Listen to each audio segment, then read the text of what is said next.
up, everybody? Welcome back to a new video on Charleston Car Videos tonight. We're going to be taking a look at the Range Rover Sport here at our dealership. You know, we've had this vehicle now for sale on the lot for over 30 days, and I thought about it and I said, I cannot believe I haven't done a night review on this car to show everybody how beautiful the Range Rover is at night. So, with no further ado, let's go ahead and get started.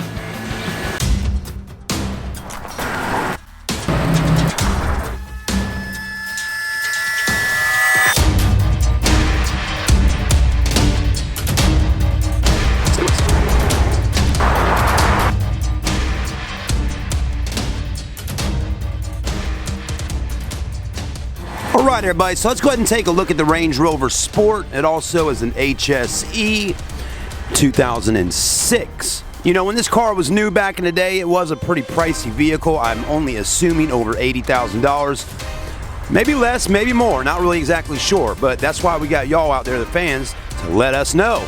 Anyways, we're going to take a look at the exterior lighting and the interior lighting to see really how beautiful these cars were back in 06. And maybe the progression of Range Rovers as time has continued throughout the years. So you got your xenon headlamps right in here, a big old projector bulb, brights there. You have a parking light right down in here, and it looks like a blinker right there. Then another light bulb right there. So that's a lot of different lights in one headlight. Then fog lights down in the bottom. And everything seems to be working pretty good right on the front. And I really do like that old school South Carolina plate right there. Let's keep looking at the car. I'm going to actually go ahead and cut our blinkers on because I do see a side marker light right here. I'm wondering if it's got puddle lights up under there. So let's go ahead and open our door and see. And actually doesn't have any puddle lights up under the mirror there. I'm sure some of the newer Range Rovers do, but back in 06 that wasn't something they were probably doing. One thing that looks nice is it's got this bright white light right here. So I'm liking that, which should give you some light down here where your feet are at. Also got the same kind of color on the inside as well. Let's go ahead and hit these blinkers and see what they look like. You know, these high-end cars, they're definitely vehicles to be awed upon. You know, you look at them, you're like, wow, what a beautiful car. People love Range Rovers. I had a lady here yesterday with her mom. Her mom bought a BMW X3 from me, a really pretty white one. The daughter said, man, I've always wanted a Range Rover. She said, I settled for less and bought an X5. She said, black and tan is the color I like. Her BMW X5 was black and tan. So I took her out for a ride in this. We agreed on numbers. I thought she was coming back tonight to buy it. I pulled it up front. I even put some tires on it today for her. And lo and behold, she won't respond back to my text messages. You know, she's not picking up the phone when I'm calling her. I sent her mom a text. I'm like, are you coming back tonight to pick the car up? Well, as of right now, I haven't got any response from these people. So, you know, that's the thing, folks. I was just telling the owner of the dealership a few minutes ago, I said, when the customer is here, like they were last night, and they're hot on the car, ready to buy, you got to lock them in then and there, okay? Because once the day goes by and the night goes by, they can get cold. And I do believe that is exactly what has happened in this particular situation. And that's just how sales go, folks, okay? It has nothing to do with being slick or sly or being a snake or being anything. It's just how sales goes in general. If people are interested in buying something right then and there, you got to do the deal or you're possibly going to lose it because they're going to get cold the next day. So anyways, there's your side marker lights blinking. Everything seems to be working, right? And that's another reason why we do these night videos, to make sure everything's working. So if anybody ever buys it and says that this wasn't working or that wasn't working after the fact, I got a video to show them what was or what wasn't working. Now, one thing I do notice on this Range Rover, we do definitely got some condensation going on inside the light bulbs here. So you got a lot of water in there like that. But all your lights and blinkers are working just fine. You got that nice bright white color under there on the tags, which looks good. You know, I can't stand that off-color white that a lot of manufacturers use. So it's nice to see that bright white color in there on the bulbs. It just makes it look a little bit more classy. And I don't know if Range Rover had that whitish color bulb in there back in 06 when it was new. Something tells me that the owner of our dealership that actually used to drive this car on a day-to-day basis, something tells me he put those bulbs on there. Just a thought, maybe not, maybe so. Anyways, let's keep looking. Does it have a power tailgate? No, it does not, okay? But this does open up. You got those bulbs there, which are the lights that lit up that there, right up here. You have another light in here, and that's about it on the inside for interior lighting for your cargo area, okay? You can, I believe, possibly open up the whole hatch. Let's go ahead and try that out. Hit this button here, I'm assuming does that. Then you just pull, and that entire hatch opens up like so, and you got a ton of cargo room in the back of the Range Rover Sport HSE.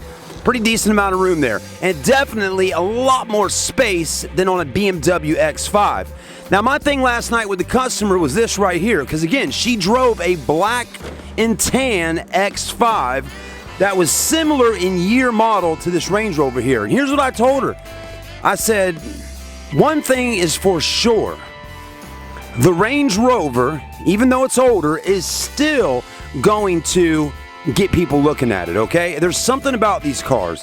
Her BMW X5 is a pretty car, but they're just too common, okay? BMW X5s are all over the road. People see them all the time. It's just not a car that really gets people's attention. The Range Rover is that 100%. It's eye candy, it's luxury, it's a status kind of thing. So even though BMWs are expensive, like this car we just traded in here, this S50 Li BMW, still the Range Rover has more of a status to it than the BMW. At least in my thoughts when it comes to this car versus the X5. There you go. All right, guys, let's take a look at the inside of the Range Rover and see how the lights are going on the inside of the car. Let's go ahead and start out in the back and see what the Range Rover provides as far as illumination and all that. You do have some lighting here on your buttons, okay? But other than that, not a whole lot going on. Well, actually, I take that back. There's a light you can see right over there, which is actually the light on the door, okay? But other than that, I mean, not a whole lot going on. That lighting there is coming from back here. And of course, the headliner on the car is fallen. And man, who wants to buy a good looking car like this and have the headliner falling down, you know? That definitely would need to be fixed on the vehicle. If I bought it, you got these TVs and headrests on both sides that do not seem to light up. I do not know how to get them to light up. I've tried. You do got some lighting here for your heated seats. But again, this for right now seems to be more of a look type thing than an actual functionality of those screens working. I don't know. Maybe there's a way to get them to light up, but I can't even find the DVD player box or the buttons to even cut them on. As far as more lighting on the interior, you got those up top. It looks like there's some kind of light over here because you got this here, but I think the light, well, I think that, yeah, okay, well, timeout. Let's keep looking. It's got this kind of off color going on back here. Doesn't really, that color there is not really the best of colors, if you know what I'm saying. I mean, it's kind of, is that green? I think that's green back there. That's something different. The screen is still working great, so I don't have a problem there. You can hit agree and get that bad boy to light up for us and do what it's supposed to do. There you go. I mean, it does got an old navigation system. Again, you're going back to 2006. It's old software. It's definitely outdated, of course. We do got this mat on the dash, kind of like carpet, because the dash underneath has got some cracks on it right here. It's not really bad cracked up, but there's a few, you know, cracks on the dash, okay? That's something common that we deal with here in the South with the heat in the summertime. But all this looks pretty good and all that. Not too bad, okay? But for lighting, you know, I'm definitely not too impressed with lighting features on this car. I think the only thing that's kind of impressive is the headlights definitely do look pretty when they're lit up. But you go and look at a 2010 or a 2015 Range Rover, I mean, you're talking about the LEDs and all that cool stuff that really just takes this car up a whole nother level. And we got one out here tonight I can show you. You do got some lighting under here. It's too bad that that light is not over there on the driver's side. But anyways, there you go. What I was talking about here, this is again a 2006, okay?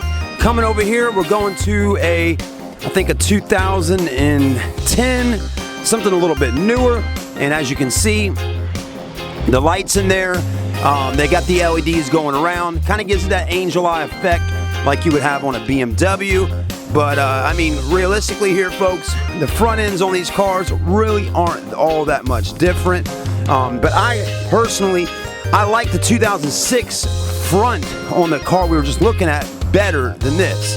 I mean, that grill looks nice, but there's something about that car over there that has a little more beefier look about it.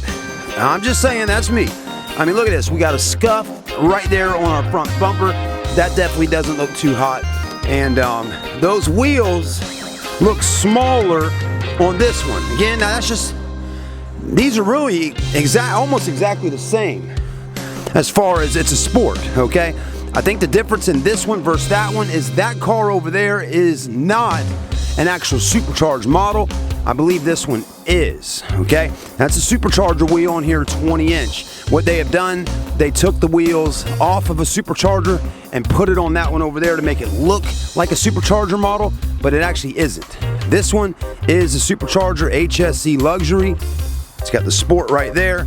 Taillights definitely look a lot nicer when you're moving up in year model on the Range Rovers, but still, it has the look, even on 06 over there, still looks pretty similar to this right here. I mean, body style wise, it hasn't really changed a whole lot. But like this one doesn't have the rails on the bottom to put your foot on and step up. So it just seems something to be with this 06 over here that looks a little beefier. And I'll tell you what it is. I like this grill on the front a lot better. I love how it's nice and big here. It's in black. Got that silver rolling through. To me, I'm loving this front end better. Let me know in the comment section which front end you like. If you're a Range Rover fanatic or a Range Rover fan, you'll definitely be able to share a great comment with us tonight on the old school Range Rovers. Thanks for watching, guys. I'm going to go ahead and get off the video, and we're going to be taking a look at the 750 Li next. Stay with us. Man, guys, one thing I definitely didn't even get into with y'all tonight on this car, and while we're parking it back on the lot so we can put it back on the front line for a busy sale day tomorrow, is this one thing we want to tell you about real quickly here. You seen the price up on the window up there at $7,900, right? And you're like, wow, that's a really low price. Yeah, it is a pretty low price, but here's the thing, guys and girls. This car's got some miles on it. Man, does it. 304,000. 304,386. So it's over 300,000 miles, but it's been well taken care of. It runs great. And, you know, I just want to tell y'all, yes, Range Rovers are expensive to get serviced. Range Rovers are expensive when they need repairs, but they are the type of vehicle that lasts a long time. They're solid. I mean, they're beautiful. So, you know, yes, 300,000 is a lot of miles. It can scare you a bit, I understand. But the only type of person that's going to be scared of the mileage is the type of person that really, deep down inside, can't afford this car, okay? And that's just being straight up with you. The person that can afford to buy this and actually fix it if it breaks will understand that. And but here's the other catch. The type of person that can afford to fix the car, that might not be too stressed out about higher mileage, is probably the type of person that isn't going to buy this car because they can just go to the Range Rover store and get a certified pre-owned with 30,000 miles, 60,000 miles, or buy a brand new one. So it's really kind of a catch-22 with this car, with selling it to the right person, because you got to find just the right person to buy it. And most likely it's going to be somebody that is, well, first off, has never probably owned a high-end luxury SUV before. They're going to buy it. And I just advise whoever that type of person is that buys it, I'm flattered that you're getting this car. I'm happy for you that you're getting this car, okay? It's wonderful. But please buy yourself a warranty, okay? When you come into this dealership to buy this car, buy a warranty. That's all I'm going to tell you, because if something goes wrong, you need to have the car covered. A person bought the Audi Q7 from us yesterday, and oh, I got to tell y'all this. Hang on. All right, guys, real quick before we go, because we've already closed up. It's after 7 o'clock, and I'm ready to get home. It's Friday night. I want to get some food, hang out with my family. But we sold the Audi Q7 yesterday. I wanted to really quickly say this, okay? If whoever's listening and watching right now, person bought the Audi Q7 yesterday. I hope to God they bought a warranty for that Audi Q7. That it was a 2007 Q7 Prestige package. Beautiful car, 200,000+ miles on it. I just hope to God you bought a warranty. I really am, okay? Because if that car breaks down on you after you've got yourself a car loan for it and you're paying payments on it, believe me, when you take it to that Audi dealership to get it fixed, you are going to be blown away when they tell you how much money it's going to cost to fix that car. I called down to the Audi dealership not too long ago, about 2-3 days ago, to check on a few things and make sure and see how much it's going to cost to take that car down to that dealership to get a few things looked at. Let me tell you something, folks, okay? $180 an hour to have that car in the service shop. You understand what I'm saying? $180 in the service center per hour is what their labor rate is, okay? $89.99 for a diagnostic fee to get the car looked at, non-refundable. Then once they figure out what the deal is on fixing it and how much time it's going to take and how much the parts are going to cost, you're talking $180 an hour while that car sits in that shop to get serviced. So that is a lot of money. Let me tell you that right now. Believe what I'm telling you. $180 an hour is extremely high on getting a vehicle serviced for the labor rate. But they're expensive cars. So let me tell you this. I did a video about the Audi Q7 with that young man here that put all that money out. Somehow the person that actually bought the vehicle yesterday saw the video. Don't know how they saw the video, but somehow they found out about it and they saw the video. I just don't think that random people around our town here are just clicking on watching my car videos on my channel. Believe what I'm saying. Most of y'all that watch my videos don't even live here in Charleston, but some and a few people, we got a few, maybe one little birdie out there that's watching my videos and loves watching my videos, and I'm okay with that.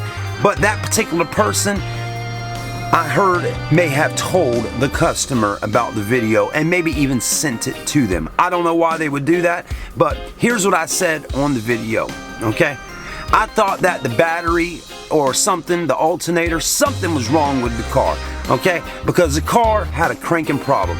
I had to jump it off to get it started up. Then we test drove the car with the guy, brought it back, shut the car off, then went to the back of the truck to look at it, and the damn battery was dead again. So let me tell you, when you jump a car off and drive it for a good 15-20 minutes and come back, shut it off, and the battery's dead again, something is going on. Well, we got it figured out. Mechanic take a look at it, figured out the battery we bought, because we bought a new battery for it, had a bad cell in the battery. We took it next door, got a refund, got another battery, booyah, the truck is driving fine right now. The vehicle still got some things going on with it though. The nav screen's not working, some kind of glitch in the system. You know, the brake lights weren't working originally. Supposedly those are fixed now, but something's going on with it. It's got an electrical problem with the car, or maybe it needs an update in the system. But all I can tell you is when our sales lady that sold the vehicle called the Audi dealership down the road to maybe see what it would cost and to take it down there to get it looked at, when they asked how many miles was on that Audi and she told them over 200,000 miles, they said they would not even take a look at the vehicle with that kind of miles on it. They weren't even interested in letting us bring the car down there to have it looked at. So my, oh my, man, whoever bought that car, you got one heck of a ride coming. I'm just saying. I hope you're ready. All right, guys, so remember, if you're going to buy a high-end luxury car, make sure you got the money and the time and the ability to get the car fixed. And if that's the case, have a good time doing it. We'll see you soon, guys. Have a great night. What's up, everybody? We got a quick announcement for you. For all the people that watched my 2019 Chrysler 300 video. My goodness, there's another one right there. Another beautiful Chrysler rental car. I just want to let y'all know, thank you for watching the video. It's getting tons of views online. We got some people that absolutely love the video and love the commentary and what I did doing about it. And we got some other people out there that say, oh my God, he's an absolute retard. He's an absolute idiot. Don't know a damn thing about cars. Do your homework on it, study about it, learn about it, and all that. Well, let me tell a little comment to some of y'all people that said that kind of stuff out there about me, okay? What I do, folks, with my videos, they are like reaction. I do not go online and study a bunch of stuff about the car. I'm gonna use the brain and mind and mouth that God gave me to talk about a vehicle and let you know my actual opinion of a car without reading other people's reviews, without reading tons of history books on it. I'm gonna give you my real deal opinion of a car, okay, as I'm seeing it for the first time, as you would if you were going to look at a car. Now, if you're the type of person who wants to study, read, research, go for it. There's nothing wrong with that. But the random person that walks on a car lot and goes peeking around looking at a car, I'm talking to those folks. I'm giving them my opinion of the car without doing tons of research before my mind gets twisted about a vehicle but from reading somebody else's stuff, okay? So to those folks that enjoy my video, please come back and subscribe. 2019 gonna be a damn good year. I can promise. We'll see you soon.